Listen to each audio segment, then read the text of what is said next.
Орой минь төргийн үзэгчтэй Golf and Coffee нэвтрүүлгийн ээлж дугаар үзэгч та бүхэнд хүрч байна. За бид энэ удаа нэвтрүүлгийнхаа хооронд нэг хүндтэй зочныг урьсан байгаа. Сангийн дэцэд ган хуйг. Энэ өдрийн минь төргий тийм ээ. Сайхан зусж байна уу? Ерөнхийдөө ажил ихтэй байгаа бах тий. Ажил ихтэй. Тэгээ хоёулаа би бас ингэж бодлоо л доо. Сайдаа бас ингээд ерөнхийдөө болвол ингээд дандаа л улс төр ярьсаар байгаа хүмүүс өнөх залхчихжээ. Тэгэхээр миний нэвтрүүлэг маань өөрөө Golf and Coffee чөлөөт ярилцлага нэвтрүүлэг тийм ээ. Тэгэхээр бас маш чөлөөтэй яриа өрнүүлээсийг танаас хүсэх байна. Үзэгчид маань тийм амттай сайхан яриа хүлээдэг байгаа. Ийм сайхан нэвтрүүлэгт нэрнээсээ ахуулаад ер нь ярих сэдв маань ч тодорхой халуун бус байдлаар цөмөр сайхан энэ таны. За та эхлээд уламжлалт кофе уугаарай. Дараа нь хэлээ гольф тоглох болно. За мэдээж ажиллаа аваад бас чамгүй хугацаа өнгөрлөө шүү дээ тий. Энэ хугацаанд бас ерөнхийдөө ажилдаа дадлгашиж байна уу?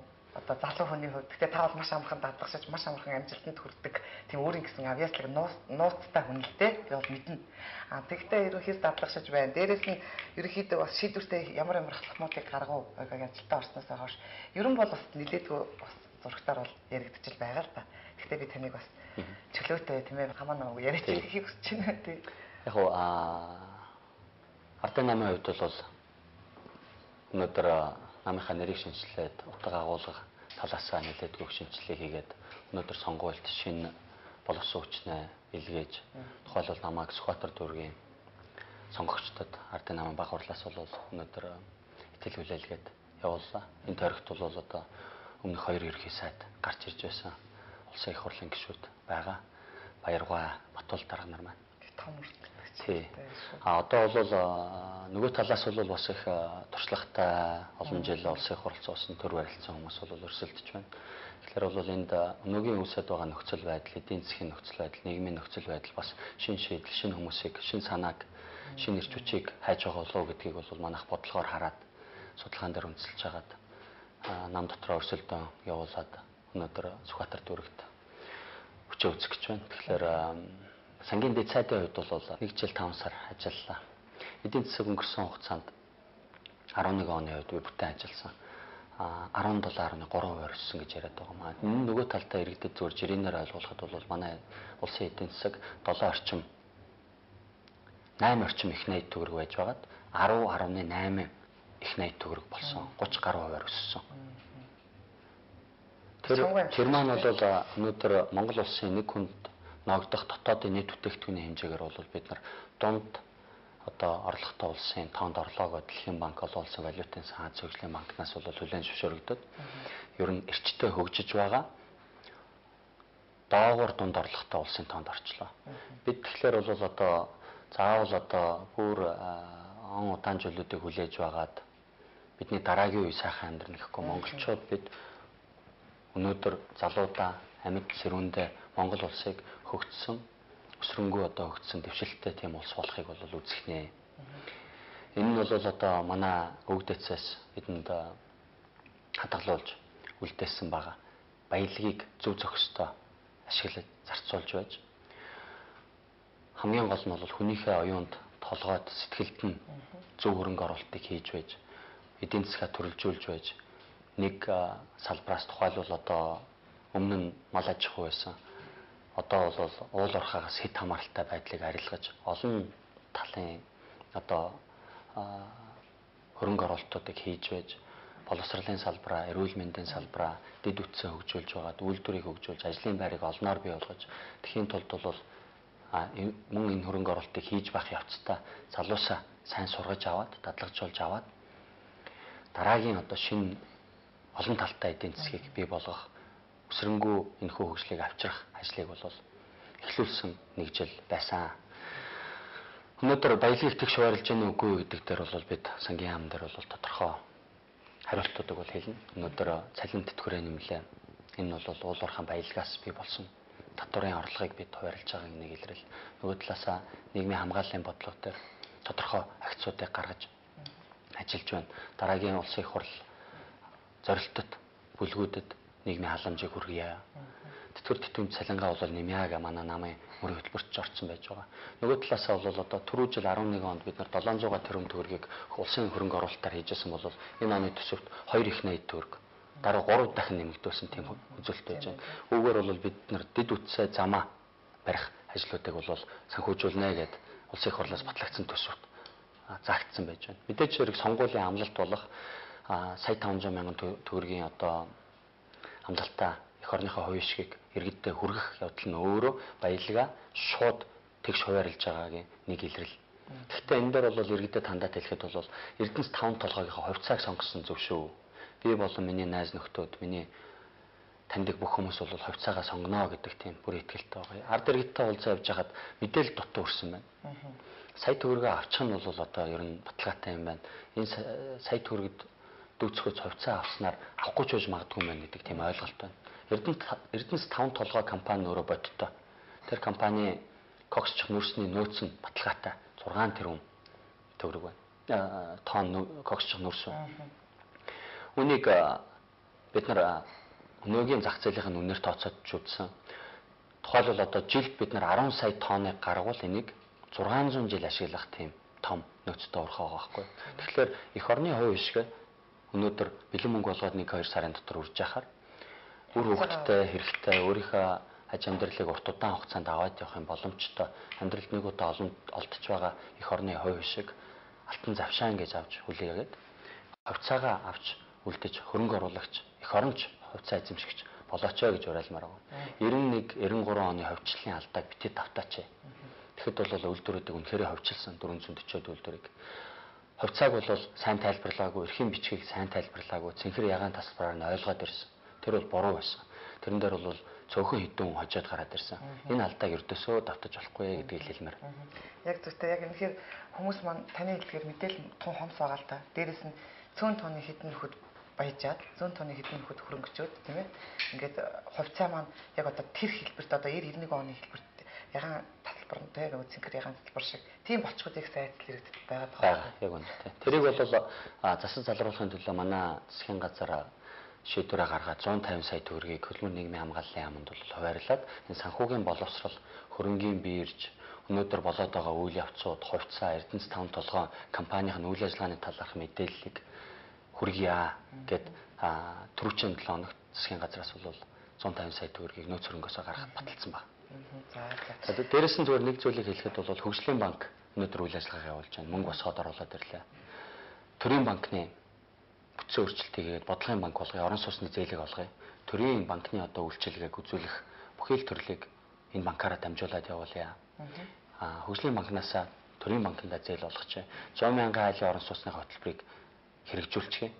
6% орон сууцны зээлээ иргэддээ хүргэчихье гэдэг шийдвэрүүд бол зээлтэй орон сууцыг бол хүмүүс бас их үлгэр гэж яриад байгаа шүү дээ. Тэгээ наад чи оон яг одоо нөгөө бүртгүүлж байгаа янз бүрийн баримт бичиг одоо тэгээд бас нөгөө амьдралын одоо за жишээлбэл бас нэг заагнууд ялгаануудыг нэлээд тодтогч өгсөн байлээ шүү дээ. Энэ бол иргэдэд аягүй тийм хүндрэлтэй талууд их гарч ирээд байгаа юм билээ тий. Яг би өөрөө банкнд нэлээд олон жил ажилласан. Тэгээд би түрүү хэлсэн шүү дээ. Шинэ цаг үеийн захиалга гарч ирсэн. Тэгээд өнөөдөр бол дараагийн их хурл бол хийх нуглах ажил их байгаа. Болохгүй бүтэхгүй байгаа зүйлийг засаж залруулах олон зүйл байна. Энэ дээр бид нар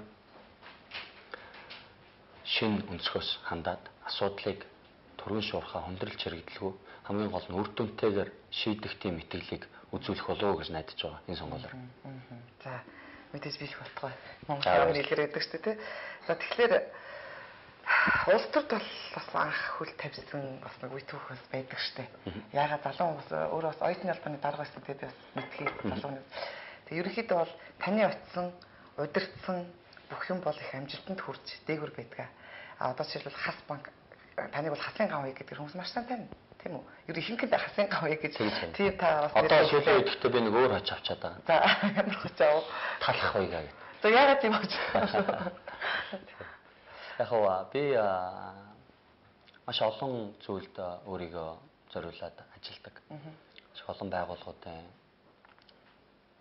үйл ажиллагаанд оролцдог, үүсгэн байгуулдаг, санаачлагуудыг зөндөө олныг эхлүүлж байсан. Тэгээд тэр нь хийх явцад бол мэдээж хэрэг хүн алдах, далийг гიშгэх бол гарнаа.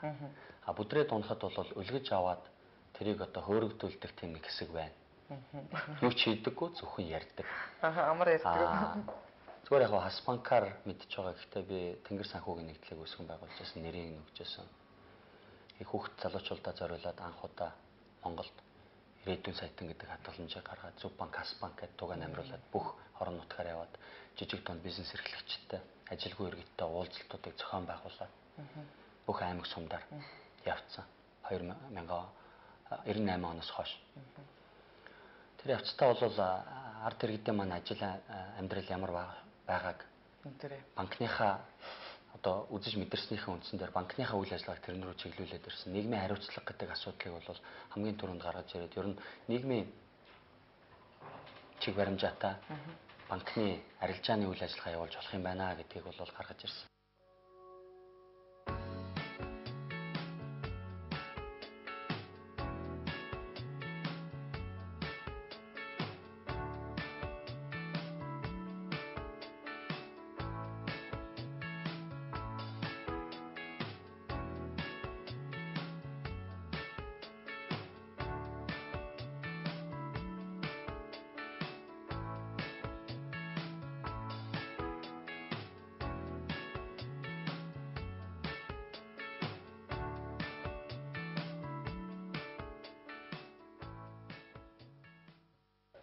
Одоо танаа Хас банкны нөхөд тэгдэг юм л да тий.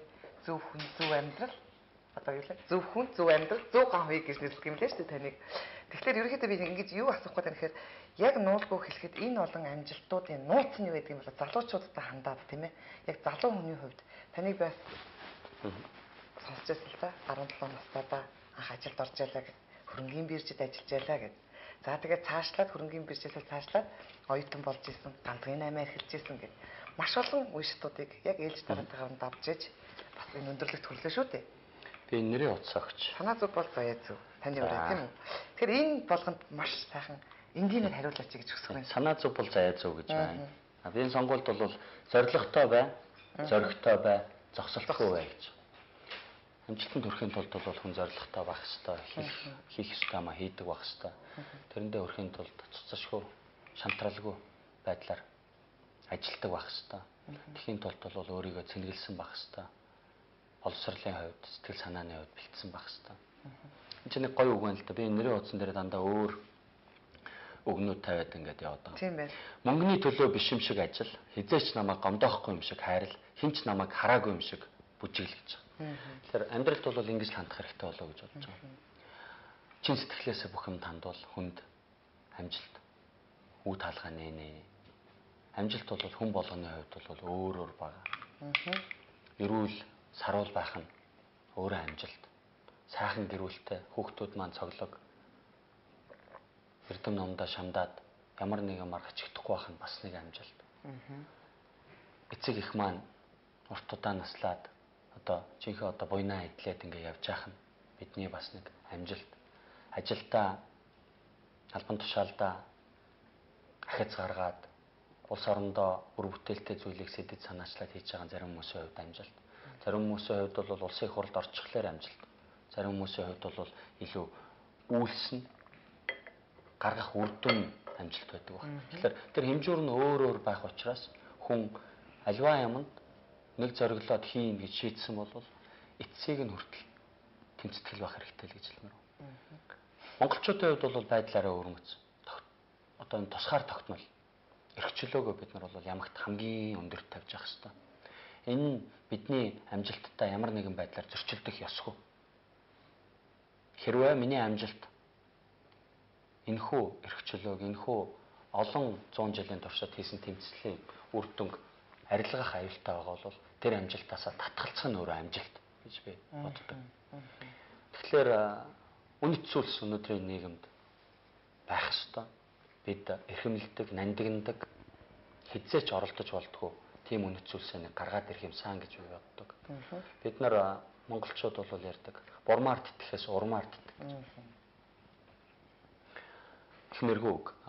Хүнийг бол өнөөдөр дандаа харлуулах, борлуулах болохгүй үед нь түших гэхт нь холдож өгч, дэгээдэж унгаах тийм талай юм хийгээд байна. Улс төрчид маань ингээд нөгөө нэг байгаа амьдралаа хэтэрхий хар бороор төсөөлүүлж хагаад популизм хийж хагаад өөрсдөө зөвхөн энэ зөөлөн суудал дээр гарах тийм бодлогоор яваад ах нь буруу юм аа. Тэр нь бол их аюултай эмгэнэлтэй үр дүнд хүргэж болно. нэг хэдэн хүний ч одоо асуудал биш. Энэ улс орны амьдралын асуудал учраас бол би улс төрд орж ирсэн. Дөрвөн асуулт хариулахад бол. За эхний асуулт. Дараагийнх нь хариулт авчих. Тийм ээ. Бас нөгөө 17 настайд анх ажилд орж 17 настайд хөрөнгөний бирж гэж том юмд хамгийн анх бас хөл тавьж ажилд орж ирсэн гэж би сонссон. Тий. Яг нь 17 настайдаа би сургуулаа төгсөөд манай ангийн хүүхдүүд бүгд ихтэй сургууль конкурстад явсан. 23 дугаар сургууль бол тухайн үедээ бас их сайхан нэр төртэй тэндээс төгссөн хүмүүс нь өнөөдөр ч гэсэн одоо нийгмийн бүхий л давхархад одоо гялцсан амжилт гаргаад явж байгаа хүмүүс байдаг. Би ганцаараа ер нь их сургууль бол одоо 10 жил сурчаад дахиад сурна гэдэг бол жоохон тийм санагтаад тухайн үед. Тэгээд хөрөнгөний биржийг сонгоод ажиллаа явуулсан. Дараа нь 1 жил ажиллаж чад ер нь бас биш юм байна гэд ганцхан 8 хийж утсан 1 жил ор шаттын хорон. Аав ээжигээ дагаад. Тэгээд ухаарсан. Ер нь 4 жил сураад авъя. Нийтлэг боловсруулаад дэвшлүүлээд авъя. Тэгээд их орондоо хэрэгтэй зүйлийг хийе даа гэх. Тийм л зүйл байсан. Гэхдээ нэг хэрэгтэй юм хийн гэд би өнөөдрийн хийж байгаа ажлуудаа хийж гэж бодоагүй. Нэг сайхан компанитай болчих юмсан. Нэг сайхан менежер ажил хийх юмсан. Нэг сайхан цалинтай байх юмсан. Нэг сайхан өөрийн гэсэн гэр орон сууцтай болох юмсан гэдэг тэрхүү мөрөөдөлтөд хөтлөгдөд л явсан. Энэ дээр манай ээж маань хайр халамж ааваасаа авсан багын одоо хүмүүжил маань бол нэлээдгүйх нөлөөлсөн. Тэгэхээр энэ дээр эцэг эхчүүл ч гэсэн анхаармаар зүйлүүд бол анхаарч. Би өөрөө аав хүн. Тэгэхээр хүүхдүүдээ бол манай аав ээж надад суулгасан зан чанарыг ер нь өвлүүлээд үлдээх юмсан гэдэг талаас бол хувингаа битээр ажиллаж байгаа. Ерөнхийдөө ганцхан 8 хийж үзээгүй ус төрчид бараг байдгүй. Миний мэдхийн бас нэлээд олон хүмүүстэй одоо салбарын одоо бас хүмүүстэй уулзж байлаа л та. Тэгээ ерөнхийдөө ихэнх нь ганцхан 8-аас гараагаа ихэлсэн тэндээсээ бас амжилт олсон одоо ч гэсэн сайхан амьдарч байгаа их хүмүүс бол зөндөл шүү дээ. Таны хувьд бас ээжигээ дагаад ганцхан 8 хийж илээ. Үнэхээр алдаж амж байсан үеуд маань бас юу гэдгийг тийм ээ. Энд дээр чинь би бас залуучуудаас сурамж өгөхүүднээс таныг нэлээд төлхөө тэгээд бас яг тийм хэцүү байсан үеүдээсээ бас яриачтэй гэж бас хүсэж байна. Яг гоо ганцхан 8 ихэд бол их эрсдэлтэй л ажил да. Тэгээд 7 хоногт нэг удаа Бээжингээс бараа аваад онгоцоор скват буулгадаг. Тэрнийг зөөн шинжэнгөө энэ готай гэдэг буудалд бол одоо гахаануудаа ороод тэрнийг аваачаа задлаад одоо скват заримдаа вагоноор доогуур явж иж вагоны буудал дээр орсуудад бол зарах тийм ажил байдаг. Нөгөө талаасаа бол одоо бас л хятад хэрэгтэй байдаг. Одоо хориотой зэртэйч бүтээгдэхүүнийг бол ингээл зөөгөл явдаг байсан. Дээрэмдүүлнэ, дээрлэхүүлнэ, баригдана, дээр одоо зодтолтно, хариугаа өгнө, зүхтна. Гэхдээ ямар ч тохиолдолд бууж өгөхгүй тийм л байсан.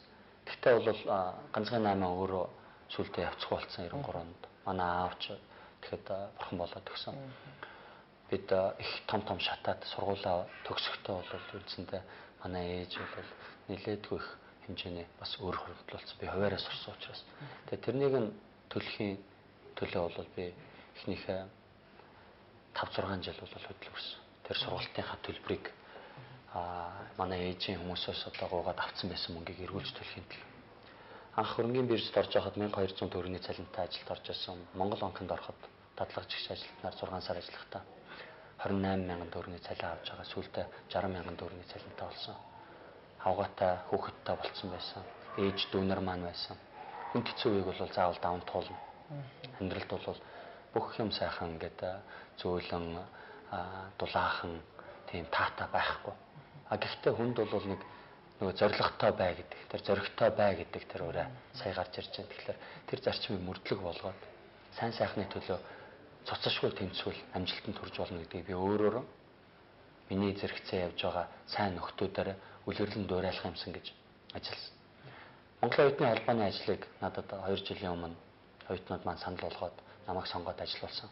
Оюутнуудтай ажиллах завшаан тохиолдсон. Дандаа сайн юмны тухай ярих юмсан. Сайхан зүйлийг ойлгуулах юмсан. Өөрийнхөө туршлагаас хуваалцах юмсан. Хүмүүстэй холбоодох юмсан. Төр засагт ажиллаж байгаа хүмүүс залуусаа дуулдаг, сонсдог болоосоо. Тэгээд бодлого шийдвэрээ гаргасан. Яг гэвэл энэ хүмүүс тэр шийдвэрүүдийн дор амьдрна. Ажил амьдралаа зохионо гэдэг талаас нь л ажилласан. Сая улс төрийн сонгуульд нэр дэвшүүлэх болоход би ажилласаа төр төдөлсөн баг.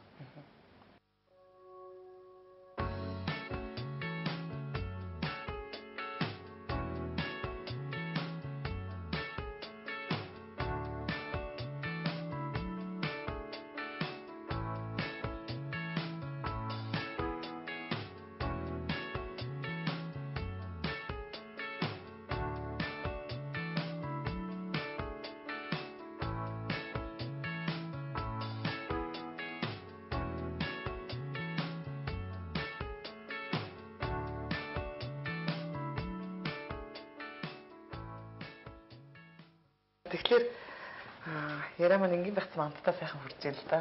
Та ч гэсэн сайхан ингийн ярьж байгаад би маш баярлж байна. Үзэгчд маань ч гэсэн энэ ярианд дуртай байдгийн. Тэгэхээр бас хүүхэд насны чинь дурсамжаас мартагдчихгүй дурсамжаас би ерөн бол орсон зочид болгоноос хүүхэд насны дурсамж, оюутан цагийн сайхан дурсамж тийм ээ. Ижи аав нутаг ус гэдэг ингээд сайхан яриануд байдаг л да. Бас таны сайхан ингэж хүмүүжүүлэхэд чинь тусдын мөгжөөсөн аав чинь бас нэлээд олон жилийн өмнөөс хорвоог орхисон гэж би сонсч байсан. Тэгээ ерөнхийдөө бол та хүүхэд насныхаа сайхан дурсамж дурсаасаа дам даржаад өссөн гэж би сонссон. Тэгээд энэ дээр бас ямар диггүй бор хүү байваа гэх тээ. Гоё тийм мартагддаггүй дурсамжууд маш их байдаг шүү дээ. Тэгээ энэ дээр бол ерөн хүүхэд дурсах цагч энэ зүйл гарахгүй шүү дээ. Одоо тэгэхээр та дурсаад өнөөдөр бол их чинь таныг би бүр буцаагаас би бол 73 онд төрсөн 2 дугаар төрөхөд. Тэгээд аав ээж маань засварчин жолооч ээж маань бол жуулчин компанид Ябогаар ажиллаж байсан. Жирийн л хүмүүс байсан. 40 мянгатад банкны 84-т микрийн эмнэлгийн цагаан 48 гэдэг байранд 68 дугаар цэцэрлэгт дамд даржаад Дэнжин мянгад гэдэг олон газраар амьдарсан. Өвөө эмээ нартайгаа, ээж аавтайгаа тэр ер нь бол тэгээд тухайн үед хүмүүс одоо өглөө гараал орой ирдэг байсан учраас цум бол хүүхдүүд эмээ өвөө дээр л өсчдөг. Одоо ч тийм байгаа. Тийм үе байсан. Тэгэл яг хүүхдүүд босод хүүхдүүд тухайн үед юу хийжээс яг бүхнийг л хэлсэн. Түнэл дээр самкатаар уулгадаг байлаа. Найз нөхөдтэйгөө мөнгө тоглоод алддаг байлаа, хождог байлаа. 45 мөнгөөр махорк аваад ороож татдаг байлаа. Болохгүй бол ангитаа ороог цэцэрлэгт багтаа хэлээ л дээ. Там дарчаад хүүхдүүдтэй чулуугаар байлдаал гүйжэдэг байлаа. Чавх хийгээл гүйжэдэг байлаа. Ээж аваас эмээгээсээ зүхтаад самарт явчихдаг байлаа. Үрж ирээл тэгэл балболно. Занг бангтуулна эмээдээ, өвөөдөө бүгдээ. Ер нь тухайн үеийн амьдрал бол миний хувьд бол одоо хамгийн тийм гэрэл хийгээтэй хүүхэд нас гэдэг бол хүний хувьд бол дандаа л тийм байдаг. Хар бор эмээг бол ердөөсөө сандаггүй. 3 дугаар ангиа төгсөөд манай аав Монгол улсад элчин сайдын жолоочоор явах тийм сайхан томилтыг авсан. Энэ бол миний амьдралыг бас ингээд нэлээд өөрчлөх тийм шийдвэрлэх үе байсан. Өнгөрт надаа хамгийн аз жаргалтай тийм хэдэн жил өнгөрсөн гэж хэлж болно. Би химиг сурсан. Тэнд 8 хийдэг байлаа Орос хүүхдүүдтэй тоглоом солилцож байгаад дандаа ашигтай 8 хийсагаад эрэхтэй бол нэг хэдийн том харьцаг Lego, Matchbox машин болон одоо энэ электрон тоглоомнуудыг цуглуулж ирээ. Тэрийгэ буцааж наймаалаад энэ чинь загас тэжээдэг хоббитой болоод нохоо тэжээж үзчихсэн, гитар худалдаж авч ирсэн. 23 дугаар сургуульд Жорлонгийн одоо химийн хичээлээс авсан тэр натрийг авч дэлбэлжсэнээс болоод ингээд бүх параллел ангийнхаа хүүхдүүдийн мөнгийг ингээд дандаа мөнгө тоглоод авчиждаг. Тэр мөнгөөрөө цаана тишүүр, бөмбөг гэдэг юм худалдаад авчдаг тийм хүүхдэл байсан да. Нилээ 8-нд гарсан байсан юм уу да одоо хэрэг бодоод байна. Тийм. 3 дугаар ангитаа нэг удаа хүүхдтэй ярьж байгаад ингээд нэг онгор сэтгүүл багтлаар нь тэрийг авчиад солиод бөмбөгөөр солилцсон. Тэгээд тэр бөмбөгийг аав ээж нь хурж ирээд цагсны бөмбөгийг 7 хоногийн дараа намайг загнаж байгаа буцааж авч ирсэн гэж сандаа. Яг хүүхдүүдийг бол яг ярьж байгаад, паналж байгаад ингээд нэг 8 хийчихдэг. Тийм байсан. Дараа нь загас тэжээж явахдаа энэ 15 хүртэл нэг ногоон нуур байдаг гэсэн. Тэндээс бол энэ загсныхаа амьд хоолыг шүүж явахдаа орс ахтай танилцаад ээжийнхээ буурда модно гэж сэтгүүлийг авчиад орсуудтай 8 хийгээд тэндээс нөгөө скляр, одоо мичнос, гупи гэл ингээл нэг загснууд байдаг мундаг гурами, одоо циклид гэдэг нэг тийм загснуудаар мойл гэдэг тийм загснуудаар ингээд солилцоол Тэгээд аквариум маань бол их л өнгөлөг, их л мундаг тоног тохиромжтой тийм байсан. Тэгээд загсны аквариум ингээ өдөржингөө ширчдэг үуч байсан. Зүгээр тэр загснуудаа хооллоод усын цэвэрлээд өдөржингөө нүд одоо салгалгүй ингээ ширтээ суугаад байдаг тийм. Тэгээд үржүүлнэ. Тэгээд тэрийг бас борлуулахыг оролдоно. Тэр үуч ерөнхийдөө бол загс их тижээж бие биендээ зардаг байсан шүү дээ тийм. 1-2 төгрөгөөр тэгэл зарчдаг тийм. Тэгэл хүүхдүүд байх чинь ч ингээд нэг варины шилэн загс хичээл өвөл болтондоо өнгөртөө хичээл тэгэл гүйцдэг байсан. 40 мянга төгрөг. За энийг ингээ хоёлын өнгөр салчихъя гээл загс. Ерөнхийдөө бол их жах ихээсээ хідүүлээвэ тий. Ээж авч тэгээд дараа 2 дүүтэй. Манай ээж Төв аймгийн хүн. Гэхдээ өөрөө Улаанбаатар төрж өссөн. Манай аав бол Дорнговын хүн. Мөн л Улаанбаатар төрж өссөн тийм хүмүүс байдаг. Ер нь бол аавын оронд аав болол бас дүүнэраа гэж бас харах одоо том ах. Манай аав намайг 20 манай аав намайг 20 таа байхад өөрөө 42 таад өөд болоод төгсөн. Тэгээд хоёр дүү маань нэг нь 18 таа нөгөөх нь 6 настай болцсон. Тэгээд одоо хоёулаа сайхан нэг нь бизнес эрхлээд нөгөөх нь хөрөнгө оруулалтын банкнд ажиллаад явж байгаа. Ахын хувьд хэр тусалцаа дэмжлэг үзүүлэх вэ? Гэхдээ одоо туслан дэмжинэ гэдэг одоо өөрсдөө амьдралаа зохиож байгаа хүмүүст бол одоо би нэг амьдралд нь оролцоод байх юу ах вэ? Мэдээж хэрэг дүүнер маань хурж ирж асуудлуудаа надтай ярина. Бид гурав манай найз нар манай дүүнэрийн найз нар ч гэсэн надад туржээд их гоё юм аа дандаа хоёр дүүгээ дагуулад ингэж явж яах юм гэдэг. Хаач явсан. Тэг яг уу нэгэнт одоо энэ харваад эцэг ихээсээ гурлаа болоод төрсөн юм чинь халдаж одоо холдож сална гэж юу ах вэ? Гэхдээ би дүүрнэртээ бол их хатуу шаардлага тавьдаг. Магадгүй бусад хүмүүс тавьж байгаа шаардлагаас илүү чангал шаардлагыг тавьдаг. Ерөнхийдөө бол сая хойлоо бас бага насныхаа тухай хүрнэлээ шүү дээ. Тэгэхэд ер нь бол бас багада хэд сурдаг байсан бэ гэж бас сонирхоод байна л да. Их 8-ны бас одтой бас бизнес тэтгэлгээтэй эрт орсон байна гэж би ойлгож байна.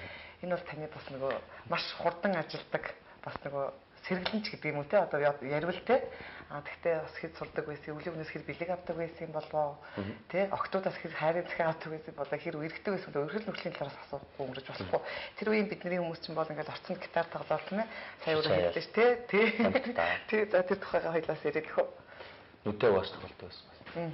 Гэхдээ яг нэгээс 3 дугаар ангитаа бол би дунд одоо дүн маань бол 3 байсан. 3 гарна гэдэг нь нэг хичээл дээр 3 авчихлаар 3 гарчдаг байсан шүү. 3 гарахтаа би ерөөхдөө Сахилга батын хичээл Орос багш. Сахилга батын дүн дандаа доош татчихдаг байсан. Ярьлаа, хөдлөлөө, шууглаа гэл. Гэхдээ 4 дугаар ангиас эхлээд бол ер нь 3 гарч үзээгүй дандаа 4 гарч байсан. Ганц өөрөө давнцч гарч үзсэн баг. Хичээл бол нэг айхтар хийдэггүй байсан юм уу одоо чи өмнө хэлэхэд бол. Хичээл дээр сонссон зүйлээ амархан ойлгоод шүүрээд авчдаг. Шалгалтаа хамгийн түрүүнд өгөөд гарчдаг. Тэгээд шалгалтууд дээр гайгүй сайн дуу авчдаг. Тийм л хөвгт байсан. Нэлээд сахилгагүй хөдөлгөөнтэй жижигхэн биетэй. Тийм октоудаас одоо хайрын захидал аваад ахаар хэмжээний хүн байгаагүй. Одоо шилжилтийн нас маань бүр одоо 15 6 хүрч иж явсан. Тэгээд сүүлд одоо ангитаа нэлээд дээгүүр өндөр болцсон явж байлаа. Тэгээд би бол их л санаа зовдөг байсан шүү дээ. Их намхан хүн болох нь тэгээд аав ээж маань чи ямар жижиг юм бэ? Гэхдээ ерөнхийдөө хөвгүүд чинь нэг 15 7 дугаар анги орол амар сугсчдаг шүү дээ. Би ихтэй ангитаа дороосоо 3-т нь жагсдаг байсан. Одоо 9 10 дугаар анги хүртэл. Тэгээ 10 дугаар анги жижигхэн байжээ. Тийм 10 дугаар ангитаа ороод л ер нь нэг дундаж болол тэгээд 10 дугаар ангиа төгссөний дараа нэлээд өссөн юм шиг. Одоо бол 180 см өндөр. Зөв. Тэгэхээр бас та битгээд ургасараа бас улс төрд орсон бас шалтгааныг бас хүмүүс янз янзаар тайлбарладаг л да. Таныг бас одон чимэд гишүүний хүргэн байсан гэдгээр бас хүмүүс мэднэ. Тэгээд бас гишүүний маань нөлөө бас байсан болов уу гэж бас ярьдаг байхгүй юу? Хөө нөлөө байлгүй. Мэдээж яг холбоотой гэдэг бас Хас банкны анхны энэ офисыг нээгээд анх банкыг үүсгэн байгуулж байхдаа би улаан загалмаа дээр очиод офис түрээсэлж байсан. Улаан загалмаа дээр офис түрээслэхэд манай аав маань одоо хүмүүс бол одонгоо гэж дууддаг их тусалж байсан. Өнөөдөр ч гэсэн аав маань миний хувьд бол одоо аав шиг хүн намайг энэ сонгуул дээр миний надад зөвлөх маань болоод миний гарч байгаа яриа нийтлүүдийн маань редакцлаад бичиж өгөөд энэ залуусыг удирдаад ингээд явж байна. Одгэр Лютер бол 97 онд одоо амьдралаа холбоод 2 хүүхдийн сайхан хүүхдийн эцэг их болсон. Энэ дээр бол манай том хүүг одоо хавчуулаад ярьдیں۔ Хүүхдүүд маань бол сайхан уянгаа бидэд дундаа ингээд өсгөж байгаа. 4 хүн маань над дээр байдаг. Өнөөдөр 2 хүн хайртай дуртай болоод нэг дээр орж болно. Тэгээд тэр нь ямар нэгэн шалтгаанаар болж бүтгээ болохлээр хоёр тийшээ болсон тийм л явдал байна. Ил жирийн амьдрал тохиолддог зүйл. Энийг бол одоо хардаж сэрдээд одоо ийм тийм гэж ярих нь бол жоохон утгагүй тэгээд нэг тийм бохор өөдгөө улс төр яваад идэм үл гэж би хардж тэгээд тэр нэг тоодоггүй. Хамгийн гол нь миний хувьд бол миний үнэхээр аз тутсан том хүүгээр маань улс төр хийгээд байгаад нь би их дүүцээд байд. Үнэхээр манай эмнэлгийн тогтолцоо тийм сайн биш. Тэрэн дээр удам судрын айхтар өвчин байгаагүй. Эрүүл хөхөт төрх байсан. Өнөөдөр 14 настай найз нөхөдтэйгээ сайхан гудамжаар тоглоод явж байгаа хэрэгтэй байсан. Хэдэн жилийн дараа амьдрал ахуйгаа зохион байгуулад явах хэрэгтэй байсан хөхөт. Өнөөдөр гэртээ ганцаараа хөрөөндөө чожтоо сууж байгаа. Тэрийг бити оролдооч л гэж хэлмээр. Зөв. Хүүхэд буруугүй шүү дээ. Хүүхэд буруу. Тий.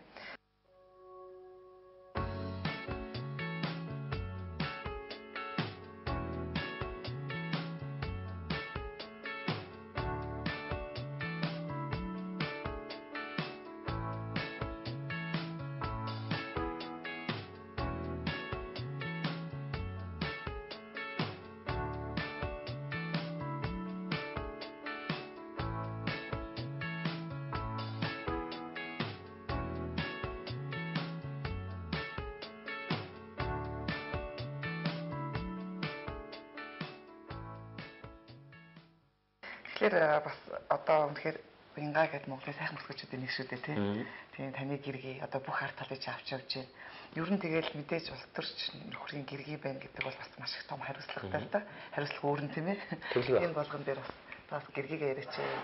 Манай Уянгаа өнөөдөр сурч байна. Манай 4 хүүгийн ээжийнх нь үүргийг бол хамгийн сайнаар хийж байгаа. Өөрийнхөө үүргийг хамгийн сайн ухамсарлаж байгаа. Ямар ч байсан би өглөө босоод цайгаа хийлгэж уугаад хүүхдүүд маань ямагт одоо цэвэр цэмцгээр хувцастай сургууль соёлдоо яваад орой очиход бол хүүхдүүд маань намайг очиход харамсалтай ихэнхдээ унтцсан байх үед нь орох юм. Хүүхдүүдээ хатуу үедээ хатуу, зөөлөн үедээ зөөлөн зөв хүн болохын төлөө явж байгаа битээр. Мэдээж хэрэг хүүхдүүдээ олонний анхааралд нэг өртөөчих гүмснэл гэж бодох юм да. Жирийн тийм нэг миний багын туулсан тийм амьдралыг миний хүүхдүүд ч гэсэн бас үзээд өөрсдөө гараад ирсэн. Хэн болох нь хамаагүй. Ямар мэрэгчлээ байх нь хамаагүй. Ямар ажил хийх нь хамаагүй. Хамгийн гол нь сайн хүн байгаад тэр ажилдаа сэтгэл ханамжтай, аз жаргалтай амьдраад эх оронтой хэрэгтэй зүйтэй зүйлийг зөндөө хийчихээсэй гэдэг талаас нь л би одоо их мөрөөдөж залбирах юм да. Тэг эрүүл байхын төлөө мэдээж хэрэг эцэг эх хүний хувьд бол хүүхдүүдэд бол хамгийн айдаг зүйл бол энэ элдв юм тохиолдчихгүй бурхан мэн гэдэг тэр цагаан айл амч бай зүгээр явж байгаа дунаа шалбарчихгүй ч гэж одоо айж л юм. Тэгээд хүүхдүүд маань их хөдөлгөөнтэй сэргэлэн цаваа харин нөгөө өвчтэй ахыхаа өмнөөс тэр амьдрах ёстой амьдралыг нь давхар амьдрчаасаа гэж би залбирдаг. Үнэхээр бас таны нулимс хэлгэнүүлэн ярьж байгаа. Бас үнэхээр та намайг асуучлаараа бас эвгүй юм асуусан байна гэдэг. Зүгээр. Гэхдээ ерөнхийдөө бол бас яг өөрийн чинь амнаас үнэн үнийг сонсохгүй бол хүмүүс маань яг таны хэлдгээр бас зөржүүлээд хүний тэмээ зовлонгоор бас ингэх бол эвгүй юм байна гэдэг. Би гэсэн дотроос боддог л доо. Хүнд тийм зовлон тохиолдоход хатуужтай юм байна. Төвчээр тоолтой юм байна. Нөгөө талдаа бол би зүгээр ингээд нэг гараа тосоо сууж байгаа хүмүүсийг харахаар бол тэр өвдөх нь арай бага. Тэмц. Бүтээ, босго, өөрөө сэтг гэж л хэлнэ. Өнөөдөр бол мэдээж хэрэг болохгүй бүтэхгүй зөндөө юм байгаа. Гэхдээ залуус маань өнөөдөр дээрээс ямар нэг юм ингээд алгаа тосоод битээ суугаасаа. Манай дашкад маань олдоогүй тийм боломжийг нь хүмүүст өгсөн байгаа байхгүй. Эрүүл сарвал ухаан байна. Биен байна. ажлын зараар сонингууд дүүрэн байна. Цөмөрөө сайхан амьдрал л да. Сайхан амьдралаа босгоё. Биднээс хэцүү амьдралтай байж байгаад биднээс илүү их гашуун зовлон амсаад амь насаа хайрлгүй тэмцээр хагаад ийм сайхан тусгаар тогтносон. Олон улсад хүлээн зөвшөөрөгдсөн. Уудам цэлгэр сайхан нутгийг бидэнд өгд эц маань хүлээлгээд өгчлөө. Энд бид эзэн сууж байна. Эх орныхоо эзэн байхын төлөө залуучууд маань зоригтой цөмөрөө тэмүүлээ, ажиллая гэж уриалмаар байна. Хин нэгэн рүү хар шороо шалбааг битээ цацаач. Би энэ рүүгээ битээ нулмаач. Амьдрал бол дэндүү хайр, богинохон. Цаг үе мөчөө дандаа гэгээлэх сайхан зүйлийг бодож мөрөөдөж ярьж биеиндээ урам зориг хайрлаж болохгүй байгаа зүйлээ найрсаг бүтээлч байдлаар хэлж дандаа сайхныг бодоод ингэж явбал амьдрал маань тэмч муу биш вэ штэ. Илүү сайхан болохын төлөө цөмөрөө явъя. Өнөөдөр гудамжаар алхахад би одоо өглөө болгон 7:30-аас гүйж байна. Иргэдтэй 7 цагаас эхлээд уулзч байна. Сонгуулийн одоо ур амьсгал орцсон учраас. Сайжирч байгаа зүйлүүд байна. Гэхдээ хийх зүйлүүд зөндөө их байна. Ажлыг цалгардуулж байгаа, орхигдуулж байгаа, хүн суртал гаргаж байгаа, буруу зөрөө төлөвлөж байгаа, нэг ингэж зам тавьчихад дараа жил нь очиад хуулчиж байгаа. Шугам сүлжээгээ тавиагаа мартцсан, солихоо мартсан. Нэг гараараа бүтээгээл нөгөөхөрөө унгаадаг тийм зүйлүүд байна. Тэгэхээр хариуцлагын тогтолцоогоо цөмөрөө биеиндээ дээшлүүлье. Зөвхөн одоо энэ хийж чадаагүй, тэр хийж чадаагүй гэхээсээ илүүтэй чаддаг хүмүүсийн орон байран дээр тэр байх ёстой ажлын байран дээр нь тавьж агаад эргээд хатуу хариуцлага тооцдог. Ажлаас нь халж чаддаг тийм төвшөнд энэ төр засгаа аваачаа гэдэг тийм бодол санааг тэгээд одоо нөх хурлын сонгуульд бол дэвшиж байна. Хуулиудыг бол өөрчлөх хэрэгтэй байна. Өнөөдөр Улаанбаатар хотын төвийн иргэдэд бол яах аргагүй зохицуулах ёстой асуудал бол энэ сөөхүүдийн асуудал байна. Хороодын дарга нарт эрх мэдлийг өгөх асуудал байна.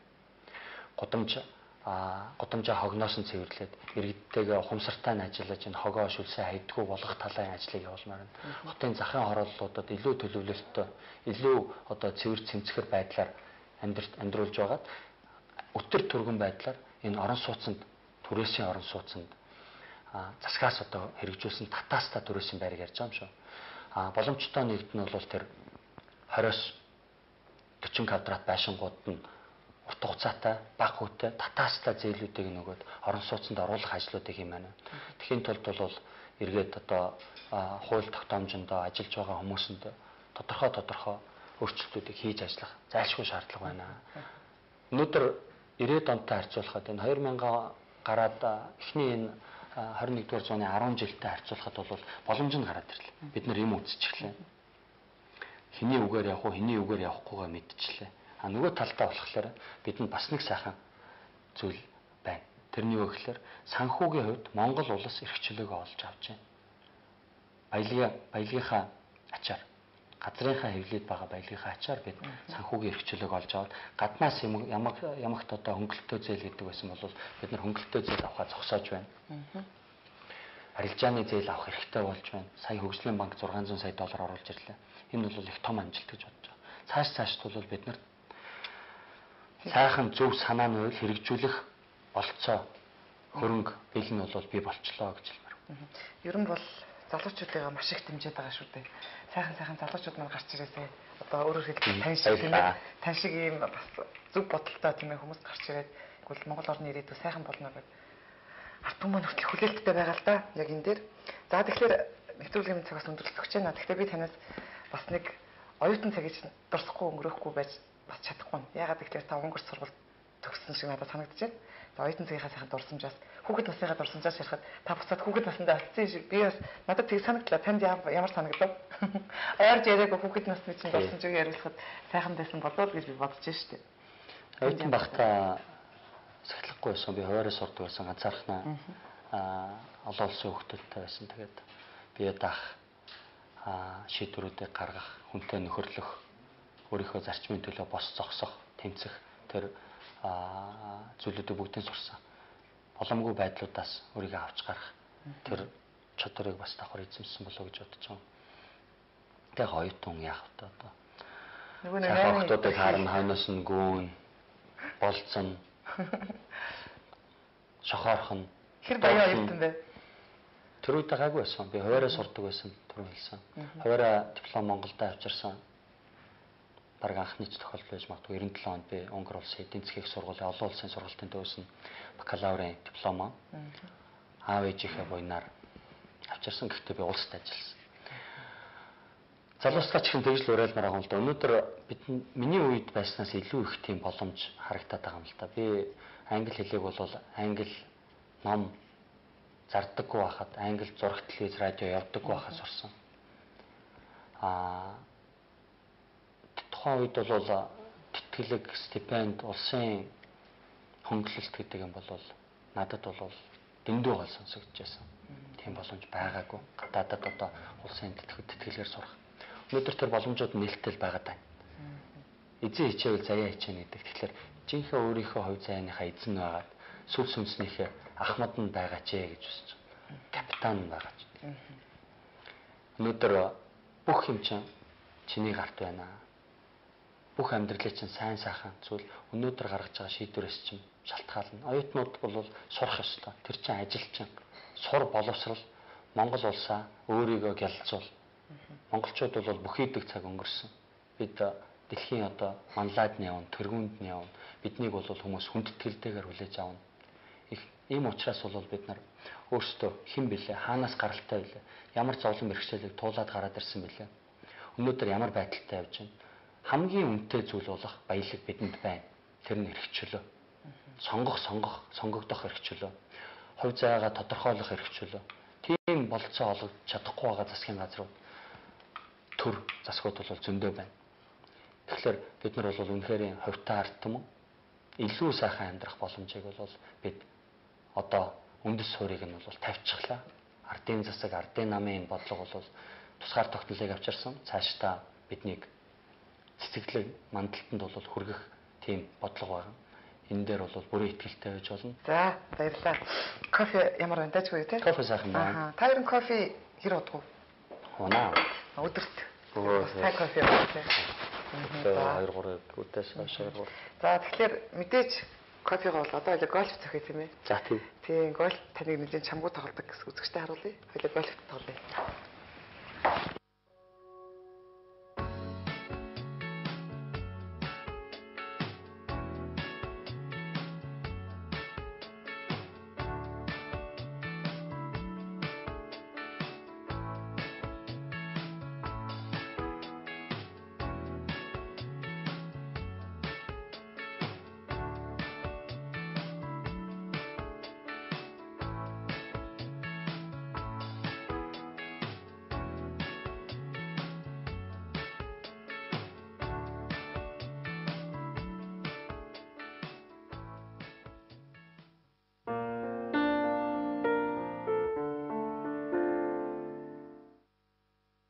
Golf and Coffee нэвтрүүлгийн ерөнхий ивент эдлэгч, аялал жуулчлалаар Монгол тэргүүлэгч New Julchin Tours компани.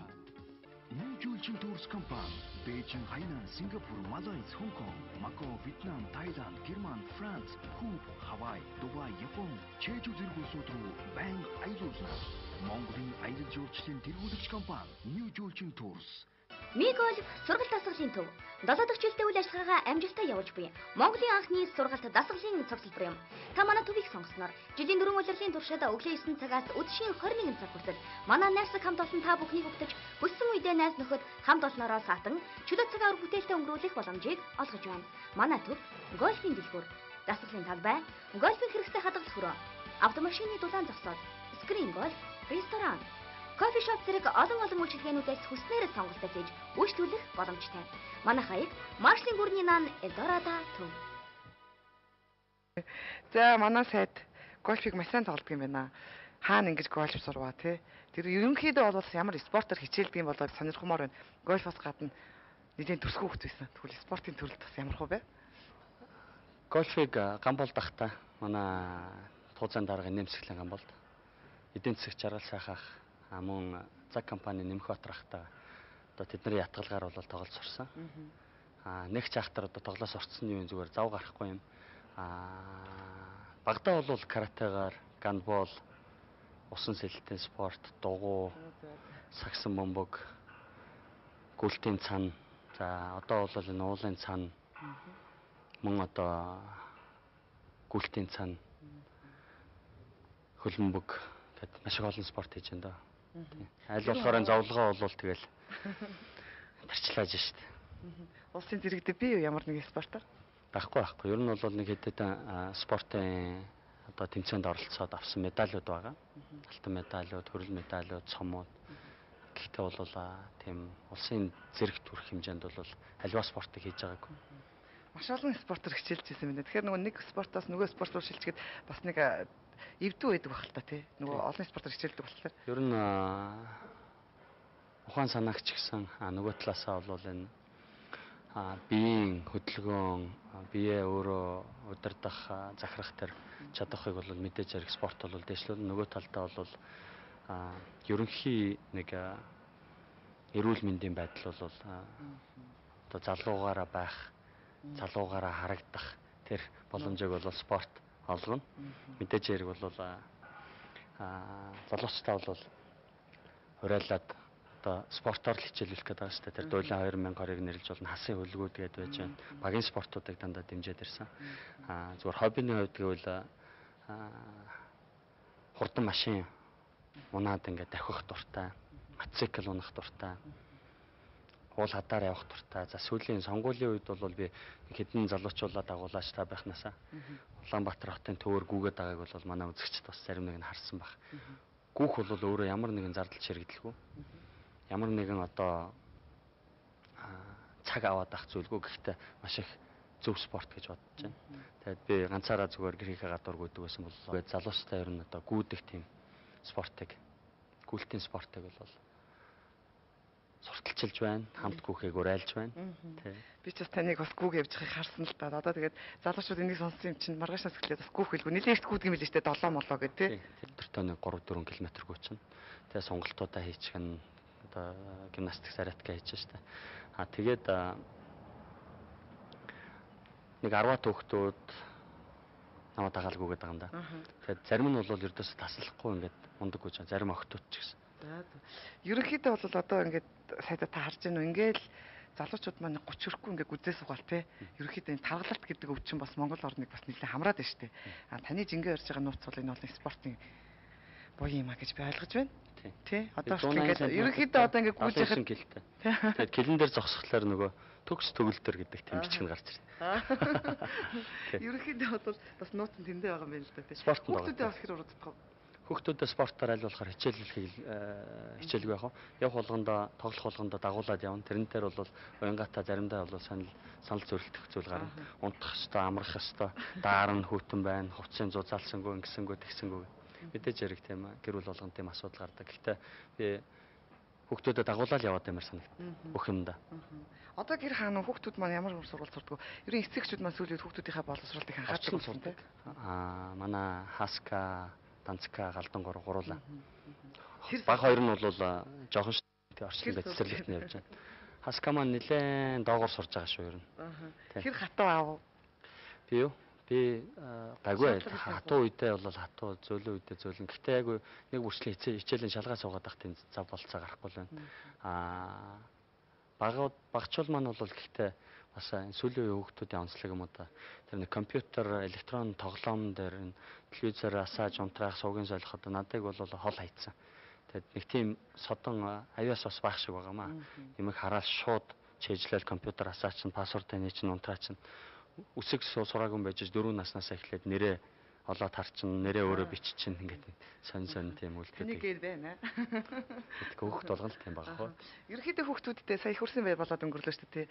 Гэргээгээ яаж баярлуулах, хүүхдүүдтэй ер нь ямар бэлэг авчих дуртай гэдэг юм болоо. Аавд янз янз л байд юм лээ дээ. Одоо өөрөө бол ингээл компьютер их тоглох дуртай манай хүүхдүүд гээл тэгж дээ. Би харамсалтай нь хамт байж чадаагүй. Тэгээд манай уянга дэлгүүрээс бэлгүүдээ авч өгөөл. Тэгээд манай яамн дээр нэг хүүхдийн баяр гээд бэлэг гардуулсан хас банкны хүүхд их хурстай баяр зориулсан тэр нэг энэ жил ч гэсэн хүүтэн байсан ч гэсэн зохион байгуулсан. Тэгээд тэрнгээр явсан. Тэгээд сонгуулийн нөгөө шинэ хатуу хуулийн дагуу чинь би нэг зөрчөөд өөрийгөө сурталчилаад яваад байгаа юм шиг харагдахгүй тулд бол аль болохоор далал байсан да. Ерөнхийдөө бас ингээд иргэдийн амьдралыг ингээд судлахын тулд те иргэдийнхээ голд ерөнхийд орж явдаг өөрөө. Одоо тэдний олон нийтийн твээр эргэлт суух ч юм уу тийм ээ. За бас нэг захаар ингэж яваад та бас нэг хүнсээ цуглуулчихдаг ч юм уу. За ард иргэдийн минь амьдрал өнөөдрийн байдлаар ямар хухан байна гэдээ бас боддог ч юм уу. Яг энийг үтгэхийн тулд нүдэрээ хэр харав. Тэр болгон болцоо бол гардаггүй. Аль болохоор хурдан ажил руугаа очиод тэр хурал цуглаанаа хийгээд даалгавруудаа өгөөд даалгавруудаа аваад асуудлуудаа шийдээд яваад завгуудаа дарагтаад байдаг. Нөгөө талаасаа бол Хас банкыг үүсгэн байгуулаад салбаруудыг нээгээд харилцагчтай сурталчлаад явж байхдаа бол одоо хөдөө орон нутагч тэр Улаанбаатар хотодч тэр одоо ядуу тарчихсан амьдралтай хүмүүсийн амьдралыг аль болохоор мэдэрч ажиллаж ирсэн. Тэр нь ч одоо миний амжилтын нэг нууц нь байсан болоо гэж бодож байгаа. Ойрхон бах хэрэгтэй хэрэглэгчтэй. Өнөөдөр сонгуулийн үйл ажиллагаа явуулж байгаатай холбоотой бол энэ иргэдтэйгээ уулзах, ярилцах, гэр орноор нь орох, гэр хорооллоор явах ажлуудад бол нэлээд явж байна. Амьдрал яг явдгаараа явж байгаа. Гэхдээ аюух ядуурсан шүү дээ. Энтэйгээ сална ч юм. Илүү их ядуурсан гэж бодохгүй байна. 10 жилийн өмнөхтэй, 20 жилийн өмнөхтэй харьцуулахад. Өнөөдөр хүмүүс маань мэдээж хэрэг шийдэгдэг олон асуудал байна. Гэр хороололтч байна. Хотын төвөрч байж байна. Сохтоо өлчин хүмүүс их байна. Гэмт хэрэг ихээр гарч байна.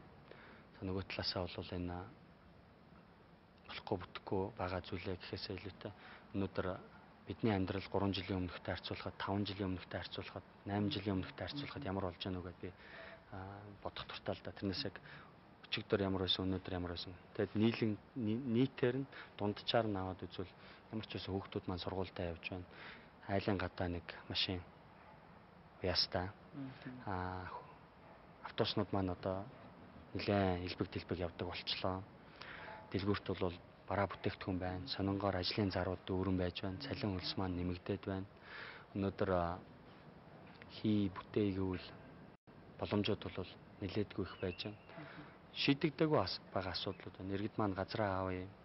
Энэ шалбаг ус тунаад байдаг газрыг болиулаад өгөөч. Хогоо цэвэрлээд өгөөч. Хогийн мөнгө авчаад хогоо авахгүй байна.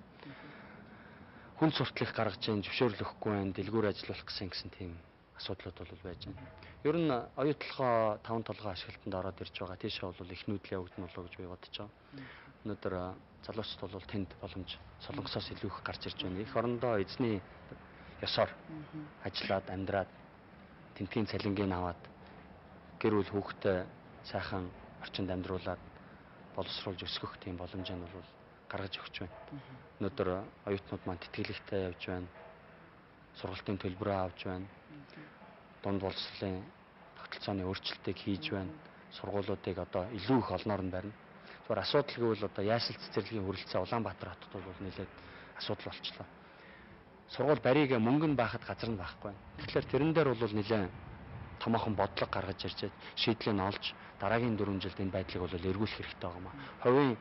Хувийн гарт очсон байгаа тэр газрыг бол эргүүлж худалдаж авах төсвийг нь баталж өгж аваад газруудыг худалдаж авч хагаад тэр нийтийн эзэмшлийн парк, ногоон байгууламж, сургууль соёлын байгууллагуудыг залуус хүүхдүүд чөлөө цагаа өнгөрүүлэх тийм төвүүдийг ялангуяа одоо 100 болж байгаа зарим хүмүүс л хэлж байна л да.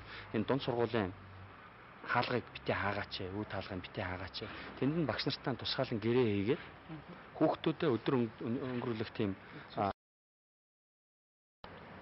дугуулan ажилуулаач. Тэр нэг бариад өгсөн байгаа ногоон талбай, сагсныхаа талбаануудыг нээлттэй ажилуулаач. Хүүхдүүд тоглож л ягилдаг гэх тийм асуудлыг тавьж байна. Энийг бол заавал одоо сонгуул гэлтгөө шийдчих боломжтой юм шиг санагдаж байна. Тэгэхээр сайдад маань ерөнхийдөө бол одоо нэвтрүүлгийн цаг өндөрлж байна л да. Хамгийн сүүлийн асуултаа би танд.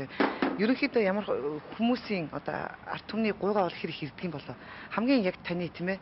Яг одоо жишээлбэл гуйгаа гэдэг нь янз янзаар хэлнэ л дээ. Мэдээж хүн болгон за нэг хүүхдийн тийм сургуульд оруулаад өгөөч. За манай хүүхэд ийм юм байгаа гэр өгөөч. Хүүхэд маань ийм өвчтэй юм байгаа те. Тэгээ тийшээ явахад нь туслаач. Эмчилгээний зардлыг өгөөч гэх мэт. Амьдралын төвшин бас нэг доогуур гэж ярихтгаар одоо маш толгойтой тийм ээ. Маш одоо сурах боломжтой тийм хүүхдүүд бас мөнгөгүй бол бас сурч тусгаалan гэрээ хийгээд хүүхдүүдэд өдөр өнгөрүүлэх тийм дугуулan ажилуулаач. Тэр нэг бариад өгсөн байгаа ногоон талбай, сагсныхаа талбаануудыг нээлттэй ажилуулаач. Хүүхдүүд тоглож илээ гэдэг тийм асуудлыг тавьж байна. Энийг бол заавал одоо сонгуул гэлтгөө шийдчих боломжтой юм шиг санагдаж байна. Тэгэхээр сайдад маань ерөнхийдөө бол одоо нэвтрүүлгийн цаг өндөрлж байна л да. Хамгийн сүүлийн асуултаа би танд. Ерөнхийдөө ямар хүмүүсийн одоо ард түмний гуйгаа бол хэр их ирдэг юм болоо. Хамгийн яг таны тийм ээ. Яг одоо жишээлбэл гуйгаа гэдэг нь янз янзаар хэлнэ л дээ. Мэдээж хүн болгон за нэг хүүхд тийм сургуульд оруулаад байгаа ч за манай хүүхэд ийм юм байгаа гэр өгөөч хүүхэд маань ийм өвчтэй юм байгаа те тэгээ тийшээ явахад нь туслаач эмчилгээний зардлыг өгөөч гэх мэт амьдралын төвшин бас нэг доогуур гэж ярихтгаар одоо маш толгойтой тийм ээ маш одоо сурах боломжтой тийм хүмүүстэй бас мөнгөгүй бол бас сурч боловсрч чадахгүй асуудлууд гарч байна л да. Танд бас шийдэжсэн тийм алхмуудаас дурсаад нэг яриач гэж үзэх вэ? Яг би түрүү хэлсэн буйны ажилд бол нэлээд ялангуяа хүүхдүүдийн хувьд бол нэлээд хөх цаг хугацаа хүч зарж исэн. Сүүлд 29 дугаар сургууль дээр очлоо. Сонсголгүй хэлгүй хүүхдүүдийн сургууль дээр нэг гаднах орчныг тохижуулах ажлыг хөгжлийн алтан сангийнхан маань хийж байна. Хөгжлийн алтан сангийн анхны удирдах зөвлөлийн дараагаар нь би ажиллаж байсан. Мод тарилаа. Хашаа аргууг нь барьлаа. 100 айл гэх тэр нэг дэлгүүр орж ирээд ингээд замыг хаагаа хийчих. Тэр асуудлыг бол шийдэх ёстой байна гэж би бодож байгаа. Нэг талдаа нэг асуудлыг шийдсэн байж нөгөө талдаа арай хүчгүй чадалгүйгийнх нь амьдралыг улам доошлуулдаг тийм төрлийн шийдвэр бол байх ёсгүй гэж би боддог. Манай уянга годамжны хүүхдүүдэд жил болгон улам жил болгоод хүүхдийн баяраар шинэ жилээр цуглуулж байгаа нэг кино театрт оруулаад эсвэл бол нэг сургууль дээр аваачаад хооллох тийм ажиллагаануудыг явуулцдаг. 9 сарын 1-нд сургуулийн одоо цүнх ном хэрэгсэл хэрэгтэй болдог. Тэрнийг нь найз нартайгаа нийлж байгаа зохион байгуулалт өгдөг. Тэрнийг тэр болгон рекламадаад авахгүй. Гэхдээ сонирхол та бүхэн маань миний болон одоо манай уянгагийн Facebook, Twitter хуудасаар айлж бидний юу хийгээд байна, хаана яваад байна гэдгийг бол харж болно. Миний вебсайт ажиллаж байгаа ganhoyag.com гэдэг. За битүүрийн бас ярилцлага өндөрлж байна. Тийм ээ. Бас тэгтээ богинохон авчиг одоо бас нэг олон сэдвүүрөнд хамтдаа сайхан яриа элен даланг үзэгчтэй хүргэсэн танд маш их баярлалаа. Тэгээд манай нэлтөрөөд гэдэг энэ манай хамтлагч гольфийн талбай байгаа л да. Энэ дээр би бас нөгөө зочдтойгоо урьж тоглолдог байгаа. Эднийх бас ингээд оролцсон зочин болгонд бас бэлгийн картыг өгдөг байгаа. Өнөөдөр би гинт хүрээд ирсэн болохоор уучлаарай картыг өгч амжсангүй. Тэгтээ та ирээд дараа нь отгоо би карт авъя гэж хэлээрэй. За тэгээ. За баярлалаа танай хамт олонд Golf and Coffee. Тэгэхээр энэ нэвтрүүлэгт орж байгаа явдалд бол би туйлын баяртай байна. Харамсалтай нэг сонгуулийн үед таарчлаа. Дараа нь нэг жирийн цаг үед бас уулзалтаад дараагийн яриагаа үргэлжлүүлж болох байх гэж найдаж байна. Та бүхэнд хамгийн сайн сайхан мөхний хүсээрэй. За баярлалаа танд. За үзэгчдээ манай Golf and Coffee нэвтрүүлгийн ээлж дугаарыг өрөөд өндөрлөж байна. Манай энэ удаагийн дугаарт нэвтрүүлгийн маань хойморт тийм ээ цангийн дэд сайд чулууны ган уяг урагтаа оролцлоо. Ирэх одоо нэвтрүүлгээрээ эргэн уулзъя үзэгчдээ. Баярлалаа. За баярлалаа.